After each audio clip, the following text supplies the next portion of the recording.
오늘 이 시간에 주시는 하나님의 말씀은 디모데후서 4장 9절에서 13절 말씀입니다. 디모데후서 4장 9절에서 13절 말씀, 신약성경 346년에 나와 있습니다. 이 계시된 하나님의 말씀을 제가 봉독할 때 주님의 음성을 듣는 복된 시간이 되시길 빕니다. 디모데후서 4장 9절에서 13절 말씀. 너는 어서 속히 내게로 오라. 데마는 이 세상을 사랑하여 나를 버리고 갈라디아로 갔고 데살로니가로 갔고 그레스게는 갈라디아로, 디도는 달마디아로 갔고 누가만 나와 함께 있느니라. 내가 올 때 마가를 데리고 오라. 그가 나의 일에 유익하니라. 두기고는 에베소로 보내노라. 내가 올 때 내가 드로아 가보의 집에 둔 겉옷을 가지고 오고 또 책은 특별히 가죽 종이에 쓴 것을 가져오라. 네, 여러분 반갑습니다. 서로 이렇게 한번 인사하겠습니다. 가을철에 인생의 겨울을 준비합시다. 사랑합니다. 축복합니다. 사랑합니다. 축복합니다. 네, 오늘 저는 내 인생의 가을이 오면 이라는 제목으로 하나님의 말씀을 전하고 함께 은혜를 받고자 합니다. 먼저 윤동주 시인의 내 인생의 가을이 오면 이라는 시를 설교의 서문으로 열고자 합니다.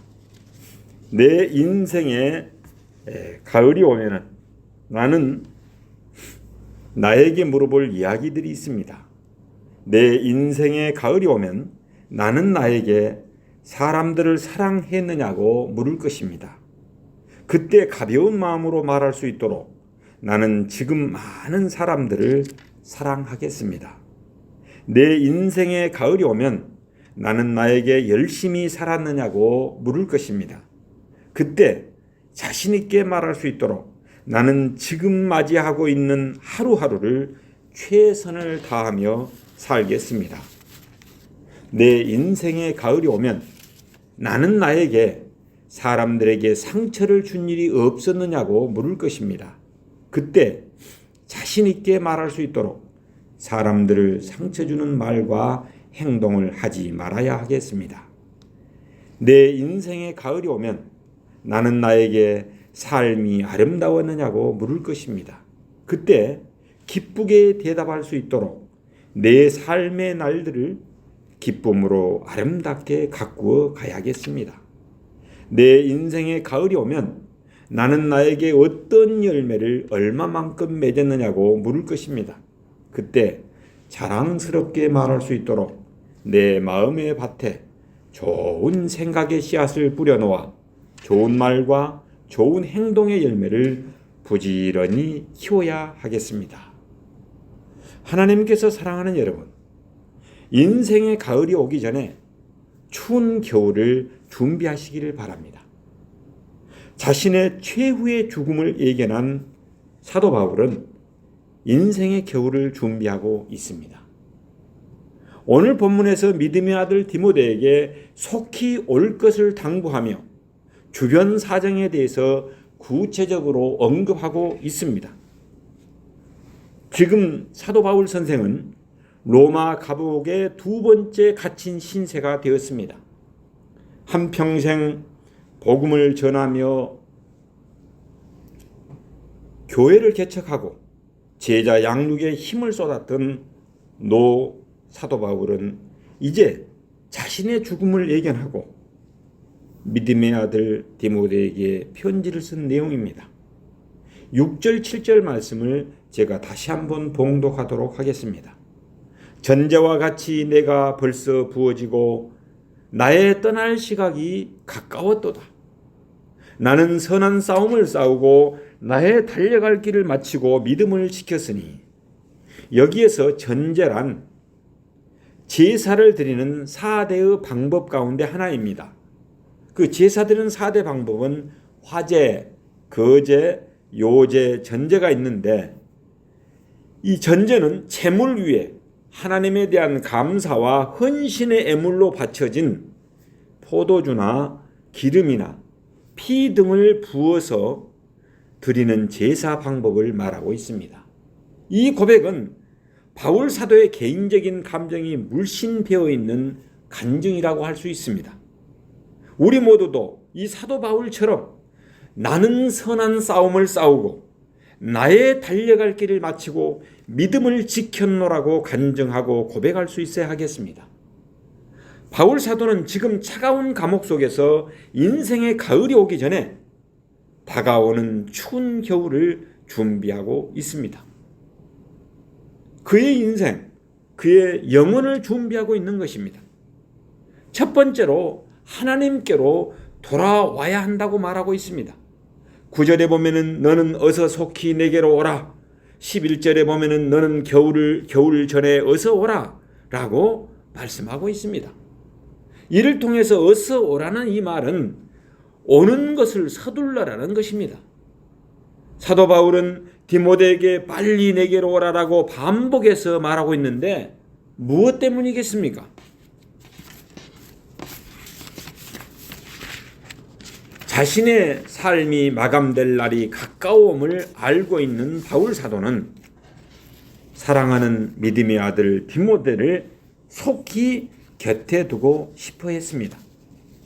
당시 사도 바울의 상황을 돌아보면 한때 바울의 동역자였던 데마는 바울이 로마 감옥에 투옥되자 그를 버리고 세상으로 향하여 가버렸습니다.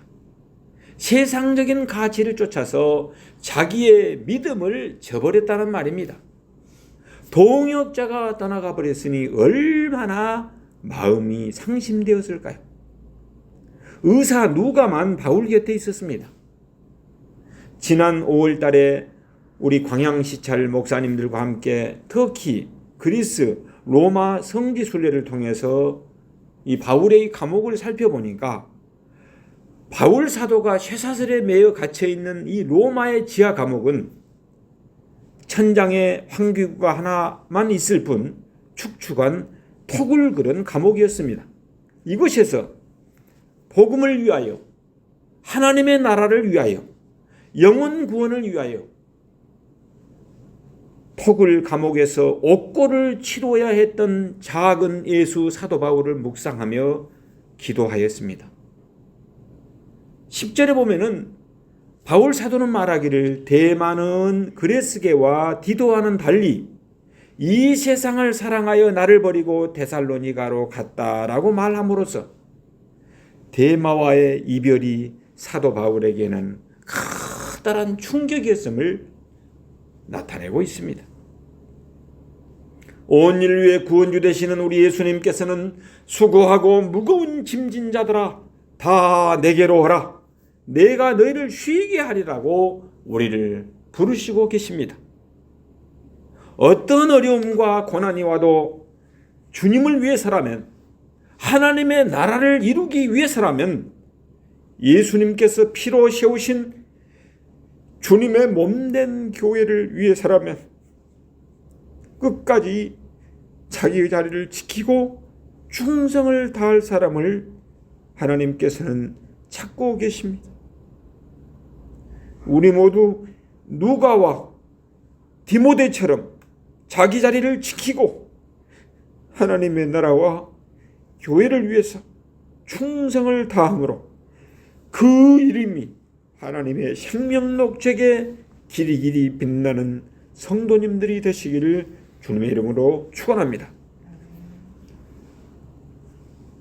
두 번째로 우리가 준비할 것은 겉옷을 준비해야 합니다.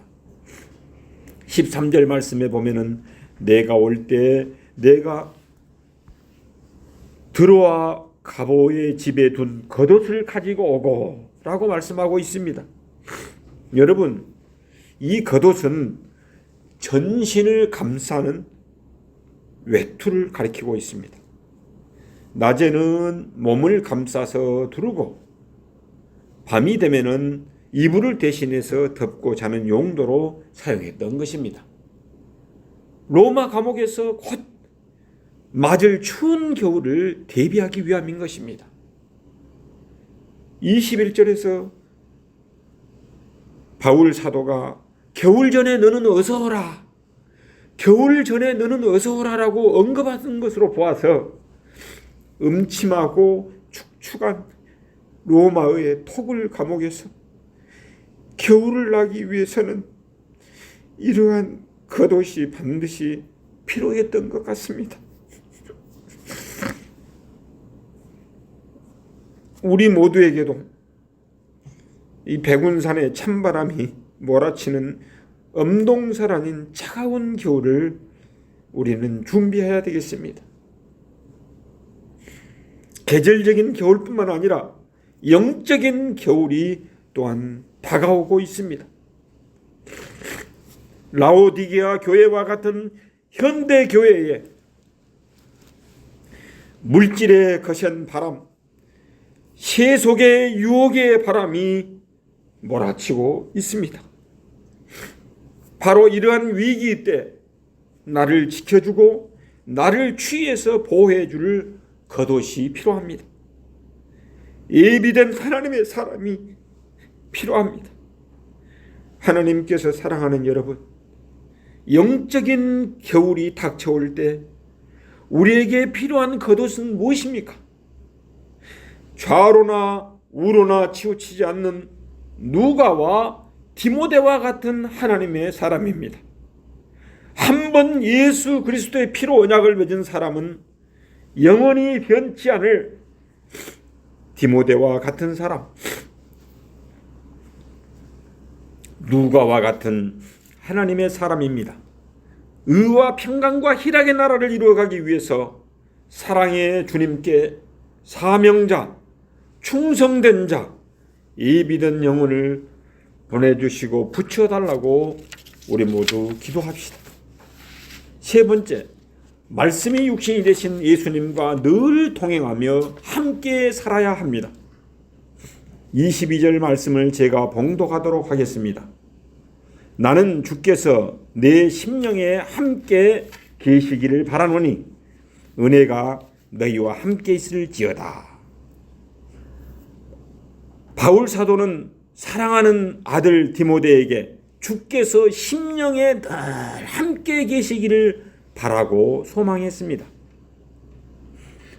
바울 사도는 무지몽매한 로마 권력에 의해서 철창 감옥에 수감되었지만은 말씀이 육신이 되신 예수 그리스도를 바라보며 사모하며 늘 주님과 동행하였습니다. 세상 권력과 무지한 사람들에 의해서 십자가에 매달려 죽으셨던 예수 그리스도를 바라보면서 동행했던 위대한 하나님의 사도였습니다. 바울 사도는 다메섹 도상에서 부활하신 예수님을 인격적으로 만났고 하나님의 음성을 직접 듣고 이방의 택한 그릇으로 소명을 받았습니다. 사도행전 9장 15절에서 주께서 이르시되 가라, 이 사람은 내 이름을 이방인과 임금들과 이스라엘 자손들에게 전하기 위하여 택한 나의 그릇이라. 바울 사도는 하나님의 이름을 전하기 위한 택한 그릇으로 쓰임을 받았습니다. 또한 아바라에서 3년 동안 하나님과 영적인 깊은 교제를 했습니다. 그럼에도 불구하고 그는 계시나 체험에만 의존하지 않고 끝까지 말씀이 육신이 되신 예수 그리스도를 사모하며 하나님의 말씀을 가까이 했던 하나님의 위대한 사도였습니다. 13절 후반절에 보면은 또 책은 특별히 가죽 종이에 쓴 것을 가져오라라고 말씀하고 있습니다. 이는 일반적으로 사용된 파피루스가 아닌 양피지에 쓴 고급 책으로 중요한 복음의 내용이 기록되어 있는 책임을 우리들에게 암시해주고 있습니다. 하나님께서 사랑하는 여러분, 왜 바울 사도는 디모데에게 겨울이 오기 전에 어서 오라고 했을까요? 로마 옥중에서 바울 사도는 실제로 추운 겨울이 오기 전에 겉옷이 필요했습니다. 또한 에베소에서 로마로 오는 지중해 여행은 겨울철에는 기후가 좋지 않고 파도가 높았기 때문에 서둘러 올 필요가 있었습니다. 또한 여러 사람이 당신 곁을 떠나간 옥중에서 그 외로운 그 바울은 사랑하는 영적인 아들 디모데를 보고 싶어 했기 때문입니다. 인생의 겨울이 오기 전에 영적인 겨울을 맞이하기 위해서 우리도 준비해야 하겠습니다. 사도 바울처럼 먼저 세상의 유혹에서 돌이켜 하나님께로 돌아와야 하겠습니다. 두 번째로 인생의 겨울이 오기 전에 겉옷을 준비합시다. 디모데 같은 하나님의 사람을 붙여달라고 기도합시다. 세 번째로는 말씀이 육신이 되시고 임마누엘 되시는 예수 그리스도와 늘 함께함으로 인생의 가을이 오기 전에 영적인 추운 겨울을 준비하시는 위대한 하나님의 사람들이 되시길 예수님의 이름 받들어 축원하옵나이다. 아멘. 기도하겠습니다. 사랑의 주님, 우리도 인생의 가을이 오기 전에 겨울을 준비하는 하나님의 사람이 되게 하여 주옵소서. 먼저 바울 사도처럼 하나님께로 돌아오게 하소서. 겨울이 오기 전에 겉옷을 준비하게 하소서. 디모데와 누가와 같은 하나님의 사람을 보내주시고 붙여 주옵소서. 또한 인생의 길잡이 되는 성경책인 말씀을 정경으로 삼고 자로 삼고 척도로 삼고 살아감으로써 늘 심령에 주님과 동행하는 삶을 살아가게 하옵소서. 길이요 진리요 생명이 되시는 예수님의 이름 받들어 기도드리옵나이다. 아멘.